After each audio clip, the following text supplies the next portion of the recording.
Hi, I'm Yucho Soya. I'm a professor of international politics at Keio University, Tokyo. Today, I am asked to talk about the place of Japan in modern global history. What was the role of Japan in modern globalized world and how Japan has been transforming its foreign policy in such globalized world. And then I like to uh, focus on the current development in international relations, particularly focusing on the U.S. Japan alliance and also focusing on Japan's new diplomatic initiative called Free and Open Indo-Pacific Vision. First, I like to focus on the 3 points. Why we should learn about Japan. Why Japan is important. I suppose that there are many who are familiar with Japan or who have more or less the detailed understanding about Japanese history. But at the same time, I suppose that there are others who are not quite familiar with the knowledge about Japan. So, in the beginning, as an introduction, I will focus on the 3 points why it is important to understand Japan. First, Japan is the first non-Western modernized state in the world. Today, there are many non-Western powers, such as China and India, which have quite a powerful influence upon international relations. So it would be useful to understand how Japan was trying to adapt to the Western dominated modernized world. Secondly, I also like to focus on the importance of Japanese prosperity or Japanese economic power in today's world. Why has Japan become so prosperous? After the World War II, Japan has become a democracy which has attained unprecedented peace and prosperity. Of course, before 1945, Japan engaged in civil war. But after 1945, Japan has never experienced any war. And particularly, it is also important that after 1945, Japan attained quite rapid economic growth.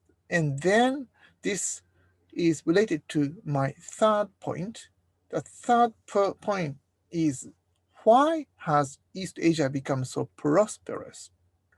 One of the reasons why East Asia is now so prosperous is, or economically powerful or dynamic is, that Japan has been aiming at spreading peace and prosperity in East Asia through its foreign and developmental policy after the end of the World War II. Many might think about the current Sino-Japanese confrontation, but at the same time, it would be useful to remember that Japan is a country which has actually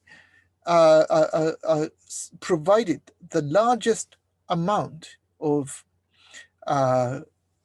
foreign direct investment as well as the largest amount of ODA. So some of my friends in India told me that the current powerful rich China is partly Japanese production. Of course, Chinese people have worked very hard to become richer and safer. But at the same time, without Japanese experience after 1945, I think that other Asian countries or East Asian countries might have felt quite difficult that no Western country can be so prosperous and powerful. So Japanese effort to spread both peace and prosperity in East Asia would be historically quite important element to understand modern world. Likewise, a quite famous professor of modern Japanese history, Professor Christopher Goto Jones, in his book entitled Modern Japan, wrote, quote, "In many ways, the image of Japan makes it into an icon of modernity in the contemporary world, and yet the nation itself remains something of an enigma to many non-specialists who see it as a confusing montage of the alien and the familiar, the tradition and the modern, and even the Eastern and the Western. So in that sense, many might feel that Japan is like Yana's face. It has two faces, and it is quite contradictory, and sometimes it's quite complicated to understand fully about what Japan is. So within 40 to 45 minutes today, I'd like to talk about how we should understand Japan, or how to understand this kind of dichotomy image of modern Japan. Well, I think that some of you are familiar with Pokemon or Japanese character or Japanese game. This is a quite contemporary image of Japan with TV games or Japanese anime and so on. But on the left hand, you can also see a similar kind of monsters, but quite in a quite different image. This is Japanese yokai, a kind of monsters in old days in Japan. Yokai from the medieval Japan, and of course you can read it in English. An introduction to yokai culture, monsters, ghosts, and outsiders in Japanese history. So you can see some link between these two characters. On one hand, you can see Pokemon, quite modern image of Japanese characters, of monsters. But on the other hand, we have a quite long history of having this kind of yokai culture, yokai monsters.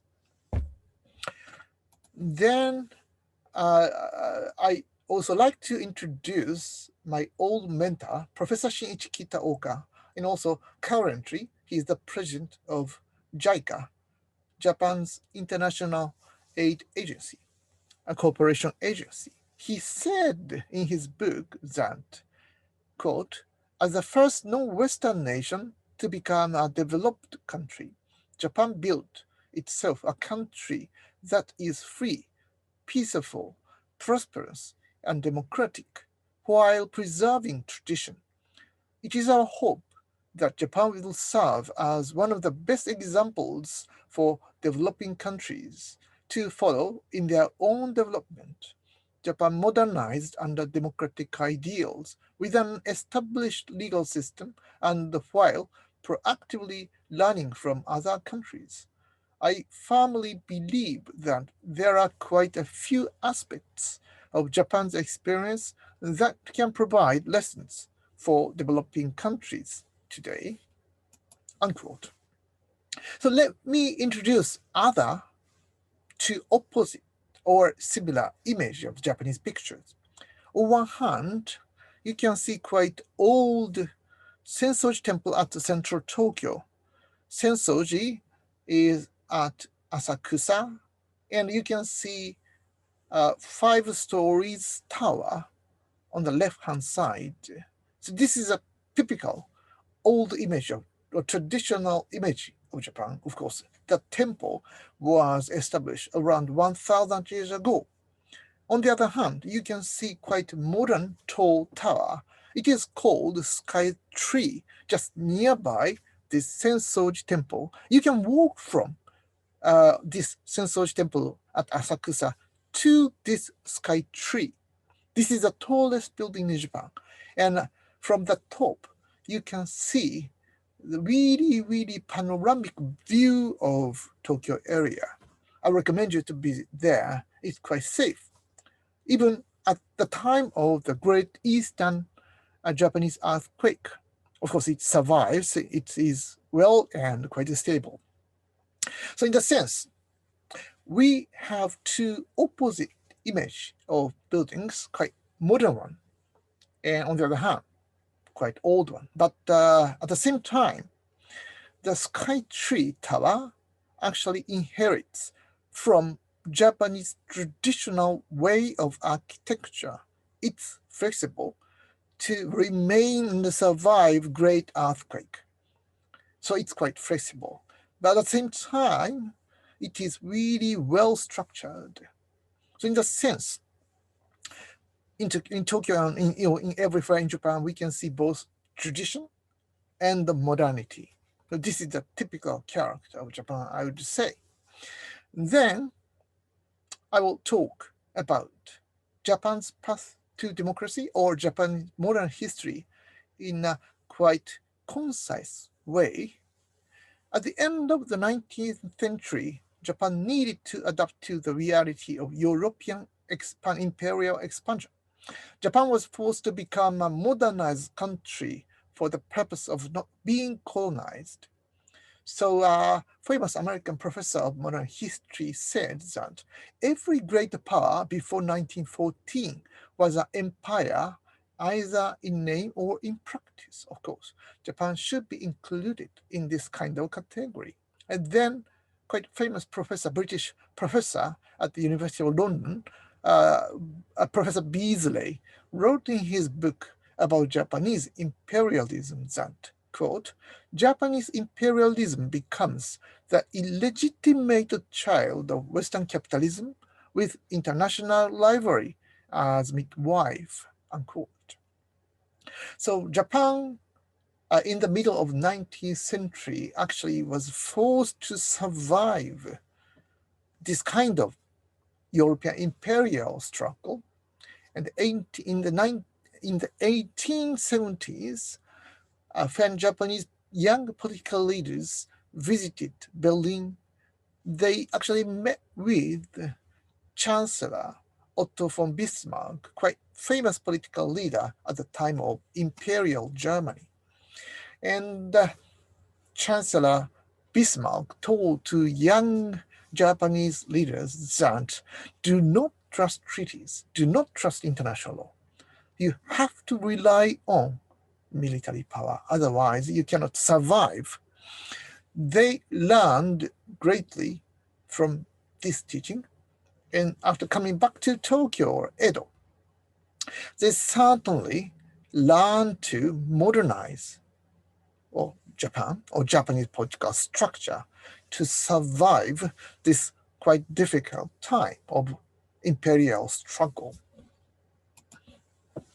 Then I would also like to say that Meiji Restoration, which actually created modern Japan, was the significant break from Japan's previous place in international society, as Japan needed to be open to the world. Until then, Japan was closed society, rejecting any foreign countries who liked to visit or come into Japan, except for two countries, China and the Netherlands. Since the Meiji Restoration, Japan decided to participate in Western international society where imperialism was a major trend among great powers. Then Japan had been pursuing modernization during this period of European imperialism to avoid colonization, and Japan fought the war against the Qing dynasty of China and occupied Taiwan to defend its own people.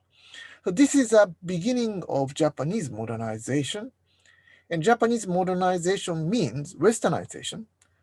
It means that Japan needed to learn many things from Western experiences. So then Japan became the first non-Western country to become a modern country, a modern power, with its huge military power. Then I like to briefly look at how Japanese people embraced democracy in Japanese political system. To create a modern state, Japanese government in the Meiji era had gradually introduced both British-style parliamentary model and democracy, although monarchical system under empire was the core of the Meiji Constitution. So then, a professor of modern Japanese history, Professor Shinichi Kitaoka, wrote that, quote, "It was the Meiji Restoration that finally abolished the strict class system and created a more free and democratic system that allowed the Japanese people to unleash their full potential." Unquote. Japanese democracy was quite premature and it actually couldn't survive. But at the same time, Japan has actually 100 years experience of democratization, how to democratize Japan, or how we fail in democratizing Japan. So in that sense, we understand, I think, Japanese people basically understand both advantages and disadvantages of democratic political regime. So after 1945, Japan could become a quite rich and prosperous, peaceful country with its democratic political institutions. So it means that with democracy, Japan could become richer. And before 1945, with much premature and half-hearted democratic system, we were not rich enough to be prosperous. Then I also like to go back to Japanese experience in the middle 19th century. As I mentioned, Japanese young leaders led by Cabinet Minister Tomomi Iwakura visited several Western countries. In 1871, Tomomi Iwakura, a chief cabinet minister under the Meiji government, set off from Japan as ambassador extraordinary and plenipotentiary on a diplomatic expedition known as the Iwakura Mission, with 107 top government officials, scholars, and young students participating. The Iwakura Mission spent over a year traveling through the United States and various countries of Europe. So you can see the old picture of that Iwakura Mission, and at the center you can see the face of Iwakura, chief cabinet minister. Within this mission, Yukichi Fukuzawa was included. Yukichi Fukuzawa was a founder of my own university, Keio University, and he perhaps is the most important or one of the most important intellectuals in modern Japan. He accompanied with Iwakura in this Iwakura mission and went to the United States. He was so shocked that Japan was lagging behind, and he was so attracted and surprised at American civilization. So he felt that he needed to first learn and speak English. And then he wanted to know more about the United States as well as other European countries. And he bought hundreds of books there. And then with these books, he established a Keio University, the first modern university or academic institution in Japan. And this now becomes Keio University. So this mission was extremely important to understand Japanese modernization. So by learning so many things from American experiences and European experiences, Japanese political leaders, young political leaders, decided to create a modern country. Now, this is quite different kind of experience which Japanese people experienced from Korean or Chinese experience, because they were conservative, basically, and they actually refuse modernization and westernization. And then they were occupied and dominated by Western power and civilization. Japan alone in Asia was really serious in learning from Western experiences and try to introduce that knowledge and institutions into Japanese own system. Well, this is a picture of our founder, Yukichi Fukuzawa. He was with young American girl. He went to San Francisco and he walked around that city. And of course, he was shocked. He was shocked by so many quite unfamiliar things. He went into barber to cut off his hair. Of course, his hair is quite strange. This was a traditional Japanese hair. And he saw a young lady, and he actually went to camera shop, and then he asked that young lady to take picture with him. She was just a girl in a camera shop, but he wanted to show or present it to Japanese colleagues and friends that he was together with American young girl. Of course, when he brought this picture back to Japan, many people are so shocked and surprised at this picture. What is this? And why you were with this white girl? And he experienced about the story. But anyway, Yukichi Fukuzawa was extremely curious about new things. And this time, camera, in the camera shop. And then he always tried to experience something new. So Professor Shinichi Kitaoka wrote about Iwakura mission in his book that, quote, through their observations, they came to realize that the military power of Western nations lies in their industrial might. Not long after the mission, Japan became fully focused on the introduction of policies intending to enrich the nation through modernization and industrialization. Thus, it is no overstatement to say that Japan's modernization began with the Iwakura mission, unquote. So the experiences through this Iwakura mission was greatly important for Japanese people to radically reform their political system or social life. But then Japan entered into a modern world. Then I like to focus on the importance of Japanese post-war experience, Japan's path to peace and prosperity. In the 1930s, Japan advocated anti-Western Asianism and chose to ally with Nazi Germany. Then Japan was defeated by the United States, which was led by the United Nations, which was led by the United States, the UK, and the Soviet Union. Actually, in 1930s, Japan changed the course. Before that, the basis of Japanese foreign policy was cooperation with other leading powers such as UK, France, or United States.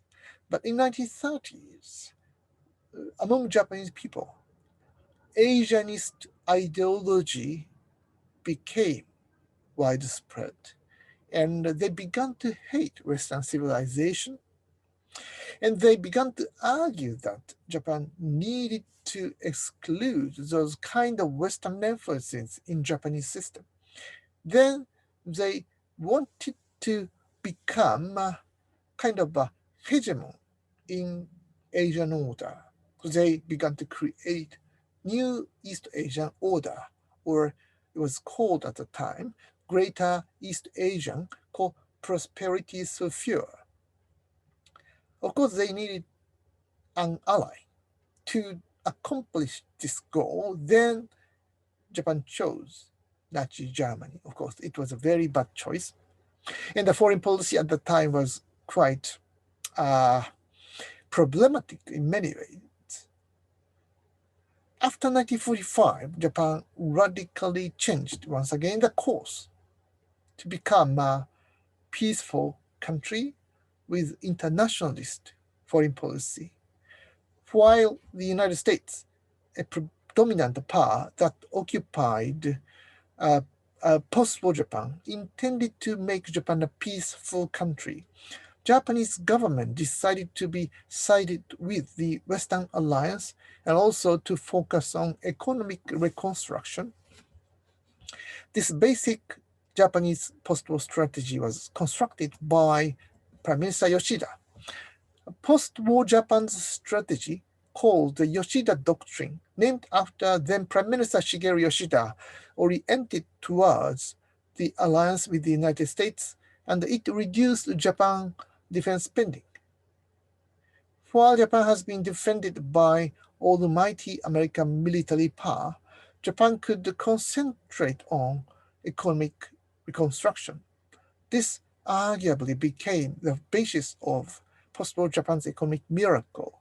The picture is Yoshida Shigeru's picture, and he actually introduced a kind of the basic post-war Japanese strategy by focusing on economic miracle or economic growth. And then I briefly like to talk about Japan's policy towards East Asia. Since Japan had become the second largest economy in 1969, Japan began to increase its ODA towards developing countries. Japan's political leaders thought that economic prosperity would become the basis of peace and stability, and then economic cooperation and assistances, rather than military engagement, should be the foundation of Japanese foreign policy towards East Asia. Of course, this came because of Japanese experiences during the war years.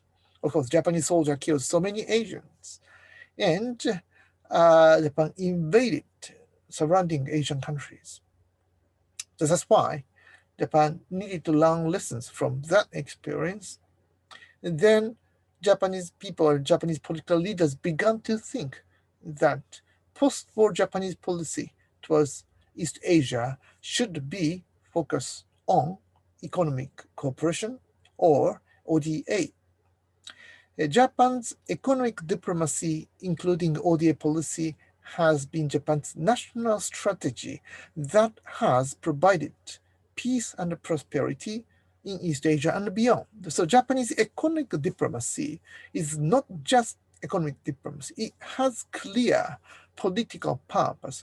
The clear political purpose is to create peace and prosperous East Asia, because after 1945, East Asia actually experienced many wars, like, of course, Korean War, Indo-China War, also war between China and Vietnam. So many people died during these war years. So that's why Japan wanted to create peaceful, stable East Asia with its economic diplomacy. Of course, Japan has a clear limit in doing it. Japan needs a cooperation with other countries, particularly with the United States.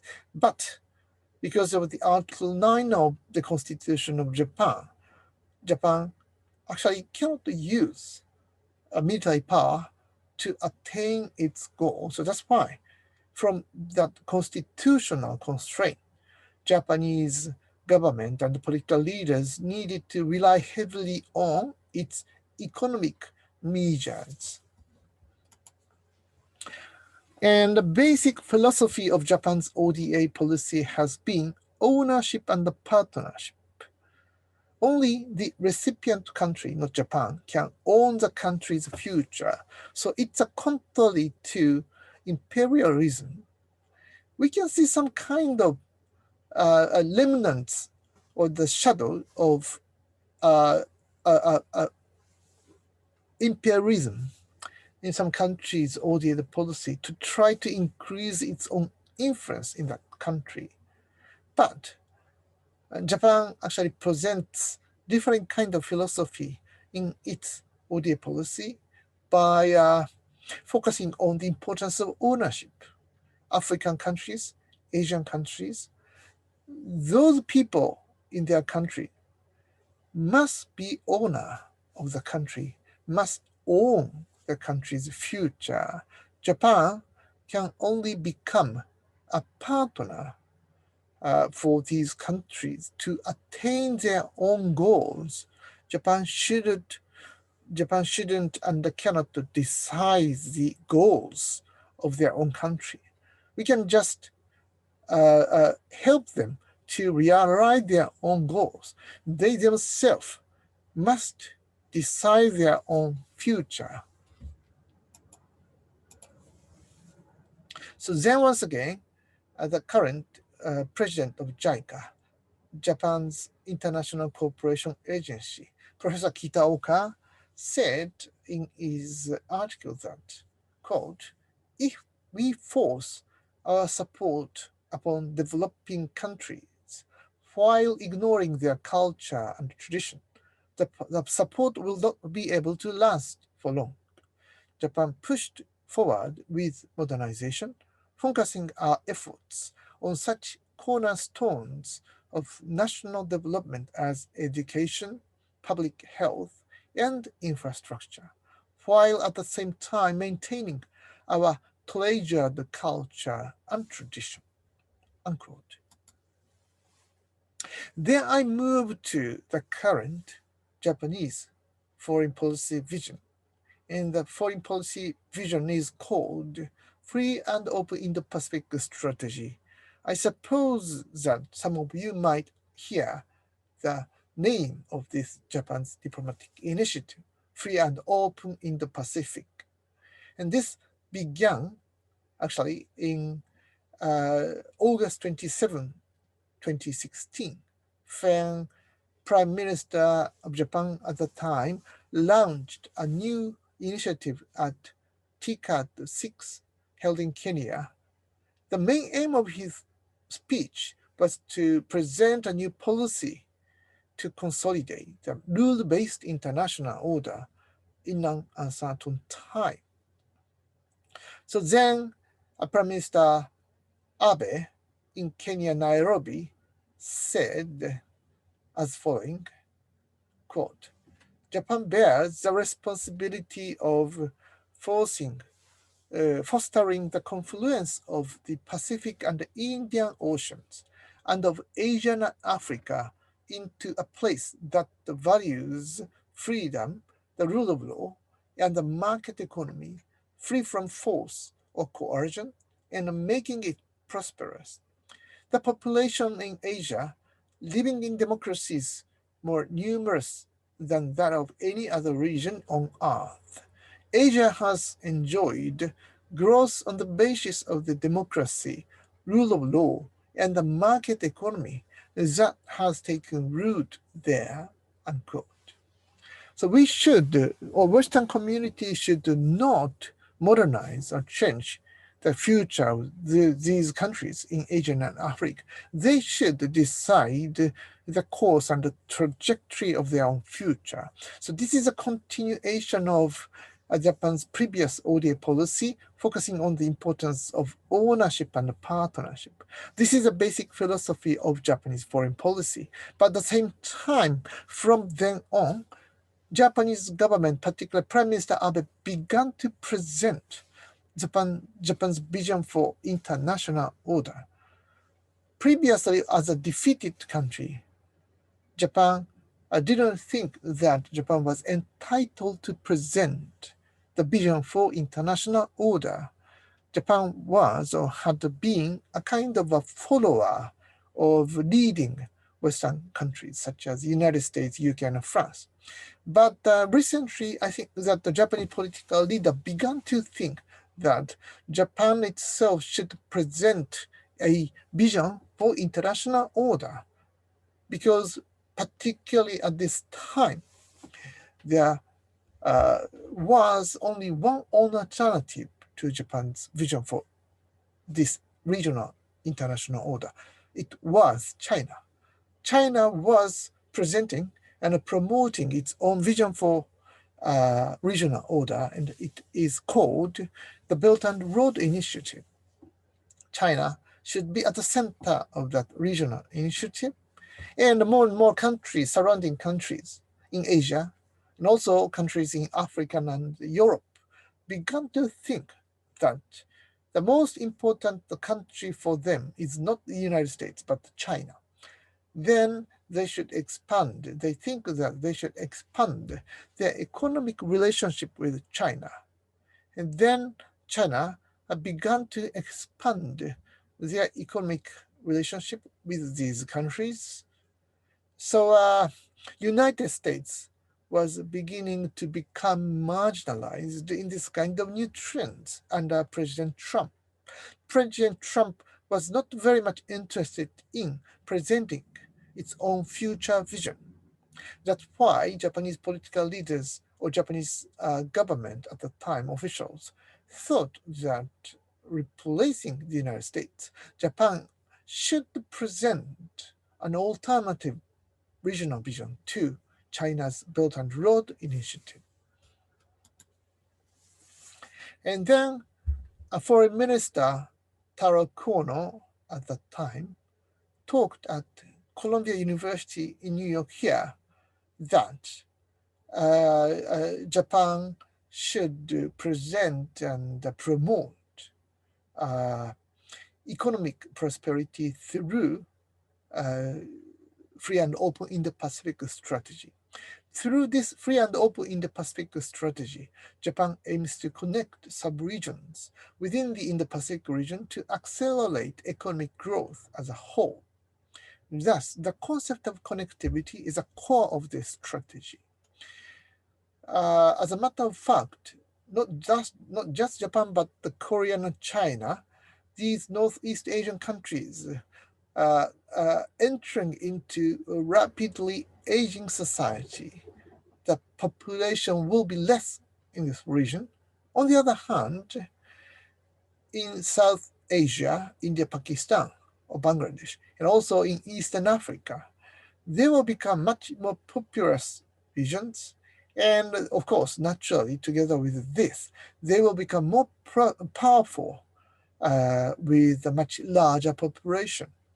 So these countries in South Asia or East Africa or Indian Ocean Rim countries, they should continue and accelerate their economic growth with a much closer link with East Asian countries. So East Asian countries, Japan, China, South Korea, this country can provide financial resources, technologies, and aids economic consistencies for these countries to make them richer with these helps coming from East Asian countries. That's why the connectivity is important. Foreign Minister Kono said in New York, Columbia University, that, quote, Japan has been promoting the free and open Indo-Pacific strategy. The Indo-Pacific Ocean links rapidly growing Africa, the Middle East, Asia, and North America.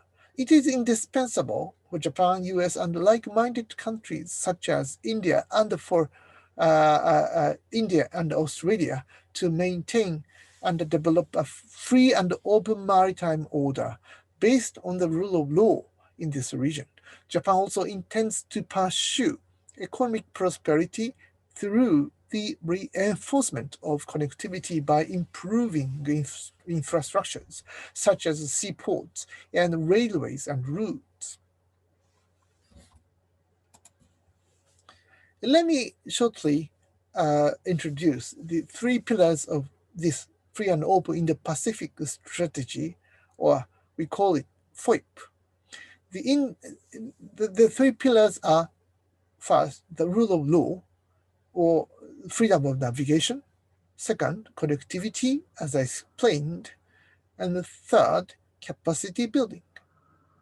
Foreign Minister Taro Kono also mentioned in his speech to the session of the Diet that, quote, the Indo-Pacific region, which extends from the Asia-Pacific through the Indian Ocean to the Middle East and Africa, is the core of global development, where more than half of the global population resides. I'm sure that maintaining and strengthening a free and open maritime order of the Indo-Pacific region as a global commons will bring stability and prosperity equally to all countries in this region.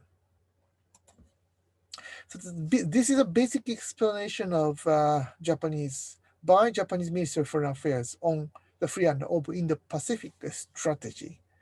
And then let me move to this map. You can see the two initiatives, Japanese initiative and the Chinese initiative. Japanese initiative is stretching in Indian Sea, Indian Ocean, and East China Sea, South China Sea, and the Pacific Ocean. Main focus is the freedom of navigation. We are resisting Chinese efforts to close the ocean or seas by using China's naval power. On the other hand, we think that we should open up the region to any country who can join in. And then China is focusing on the Belt and Road Initiative, stretching from China to Europe.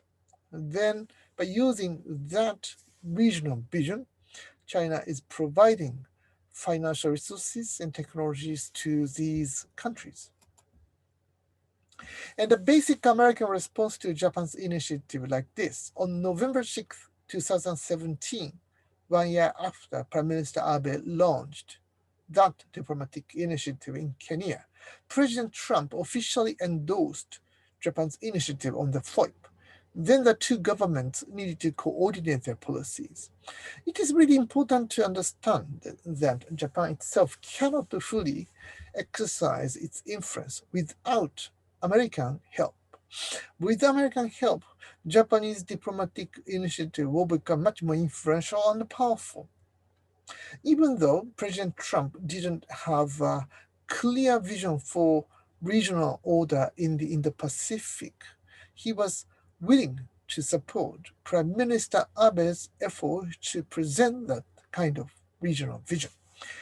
At the summit meeting in November 2017, two leaders, quote, confirmed that a free and open maritime order based on the rule of law is a cornerstone for peace and prosperity of the international community, and called on all states to respect freedom of navigation and overflight and other internationally lawful uses of the seas, and reiterated that both countries intend to continue to fly, sail, and operate whether international law allows. The two leaders stressed the importance of the Indo-Pacific region, which is the core of the vitality of the world, with its vast population and economic dynamism. And then in a United States National Security Strategy of December 2017, it was written, quote, that a geopolitical competition between free and repressive vision of world order is taking place in the Indo-Pacific region. The region, which stretches from the west coast of India to the western shores of the United States, represents the most populous and economically dynamic part of the world. The U.S. interest in a free and open Indo-Pacific extends back to the earliest days of our republic. We welcome and support the strong leadership role of our critical ally, Japan.